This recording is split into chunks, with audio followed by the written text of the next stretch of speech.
ભરૂચના બરાનપુરામાં રહેણાંક મકાનમાં ચાલતા કૂટણખાના પર એ ડિવિઝન પોલીસે દરોડો પાડી દેહ વિક્રીનો વેપલો કરાવતી વૃદ્ધ ગ્રાહક સહિત બેને ઝડપી પાડ્યા હતા। ભરૂચ એ ડિવિઝન પોલીસની ટીમને બાતમી મળી હતી કે બરાનપુરા વિસ્તારમાં કોહિનૂર ગેસ સર્વિસની દુકાન પાછળ એક મકાનમાં લતા વસાવા નામની મહિલા બહારથી રૂપલ લલાઓને બોલાવી તેમની પાસે દેહ વિક્રીનો વેપલો કરાવે છે। આ બાતમીના પગલે એ ડિવિઝન પોલીસ ટીમે એક પોલીસ કર્મીને ડમી ગ્રાહક તરીકે ત્યાં મોકલ્યો। ₹1000માં ડમી ગ્રાહકે એક યુવતીને નક્કી કર્યા બાદ મિસ કોલ કરી ટીમને સતર્ક કરતા તેમણે દરોડો પાડ્યો હતો।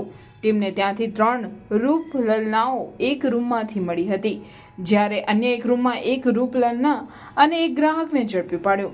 પોલીસે કૂટણખાનું ચલાવતી 60 વર્ષીય લતા વસાવા તેમજ ગ્રાહક ચિરાગ મિસ્ત્રી પારસીવાડ વિજલપુર સામે ધી ઇમ્મોરલ ટ્રાફિક પ્રિવેન્શન એક્ટ હેઠળ ગુનો નોંધી આગળની કાર્યવાહી હાથ ધરી છે।